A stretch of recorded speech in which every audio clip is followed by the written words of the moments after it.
Hello all. நம்ம கடைக்கு போய் ஒரு பிஸ்கெட் பாக்கெட்டோ இல்ல ஒரு சிப்ஸ் பாக்கெட்டோ வாங்கும்போது ஒரு நாள் கூட அந்த பாக்கெட் பின்னாடி இருக்கிற லேபிள்ல எவ்வளவு சர்க்கரை இருக்கு, எவ்வளவு கொழுப்பு இருக்கு, எவ்வளவு உப்பு இருக்குன்னு பார்த்ததே கிடையாது. புதுசா ஒரு பிஸ்கெட் அட்வர்டைஸ்மெண்ட் வந்ததுன்னா அதை பார்த்து வாங்குவோம். இல்லைன்னா கடையில ரொம்ப ஃபேன்சியான ஒரு பாக்கெட் பார்க்கறதுக்கு ரொம்ப அட்ராக்டிவா இருந்தா அதை வச்சு வாங்குவோம். ஆனா இனிமே அந்த பாக்கெட்ல ஃப்ரண்ட்லயே, அதாவது முன் பக்கத்திலேயே அதிகமா உப்பு இருக்கு, அதிகமா சர்க்கரை இருக்கு, அதிகமா கொழுப்பு இருக்கு அப்படின்னு அந்த ப்ராடக்ட்ல வார்ன் பண்ணியிருந்தா நீங்க அதை வாங்குவீங்களா? இந்த ஒரு விஷயத்துக்காக தான் நம்மளோட இந்திய உணவுத்துறையும் ஃபுட் இண்டஸ்ட்ரியும் ரொம்ப காலமா ஒரு போரை நடத்திக்கிட்டு இருக்கிறாங்க.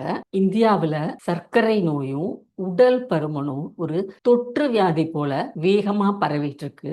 அதை தடுத்து நிறுத்தணும்னா கடையில வாங்குற பேக்டு ஃபுட்ஸ்ல front of package nutritional labelling, தமிழ்ல சொல்லணும்னா உணவு பொட்டல முன்பக்க ஊட்டச்சத்து விவர குறியீடு, இந்த முறையை கொண்டு வரணும் தான் நம்மளோட இந்திய உணவுத்துறை ரொம்ப பாடுபட்டு இருக்கு. கோர்ட்லயும் கேஸ் நடந்துட்டு இருக்கு. ஒரு பொருளை வாங்கும் போதே அதுல இருக்கிற ஆபத்தை முன்கூட்டியே நம்ம காமிக்கணும் நம்ம இந்திய உணவுத்துறையில சொல்றாங்க.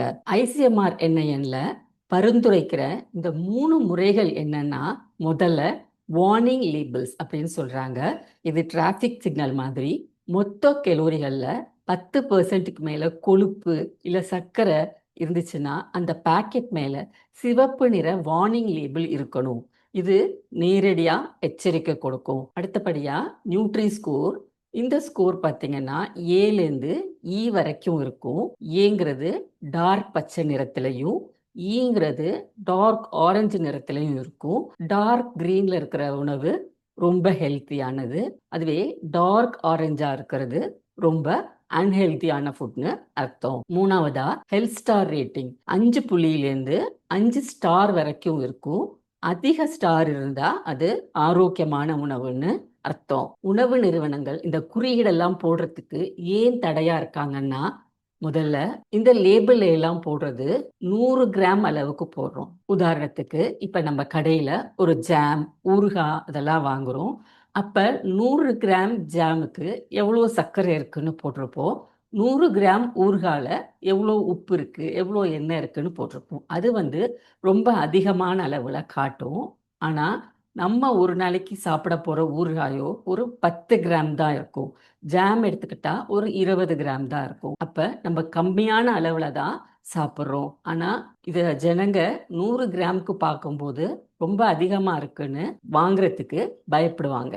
மேற்கத்திய நாடுகள்ல அவங்களோட உணவு முறை பார்த்தீங்கன்னா நிறைய பேக்டு ஃபுட்ஸா இருக்கும். அதாவது பிரெட்டு, ஹாட் டாக். ஆனா நம்ம உணவுகள்ல அப்படி கிடையாது.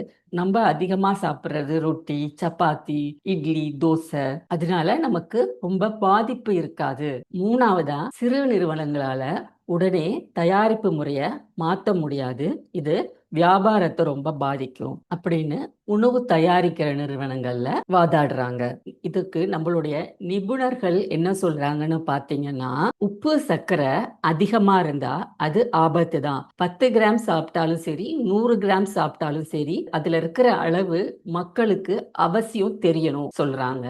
இந்தியாவுல 55% நோய்கள் வர்றதுக்கு காரணம் பதப்படுத்தப்பட்ட உணவுகள் தான். அது மட்டும் இல்லாம மக்கள் கவருக்கு பின்னாடி இருக்கிற விஷயங்களை படிக்கிறது கிடையாது. அதுவே முன்னாடி இருக்கிற வாளுங்க நிச்சயமா படிப்பாங்க அப்படின்னு அவங்க சார்பில் வாதிடுறாங்க. ஓகே, நீங்க என்ன நினைக்கிறீங்க?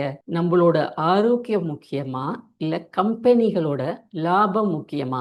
இதுதான் கேள்வி. நீங்க என்ன நினைக்கிறீங்க? பாக்கெட்டோட முன்னாடி இந்த வார்னிங் லேபிள் இருக்கணுமா? உங்களுடைய கருத்தை கமெண்ட் செக்ஷன்ல சொல்லுங்க.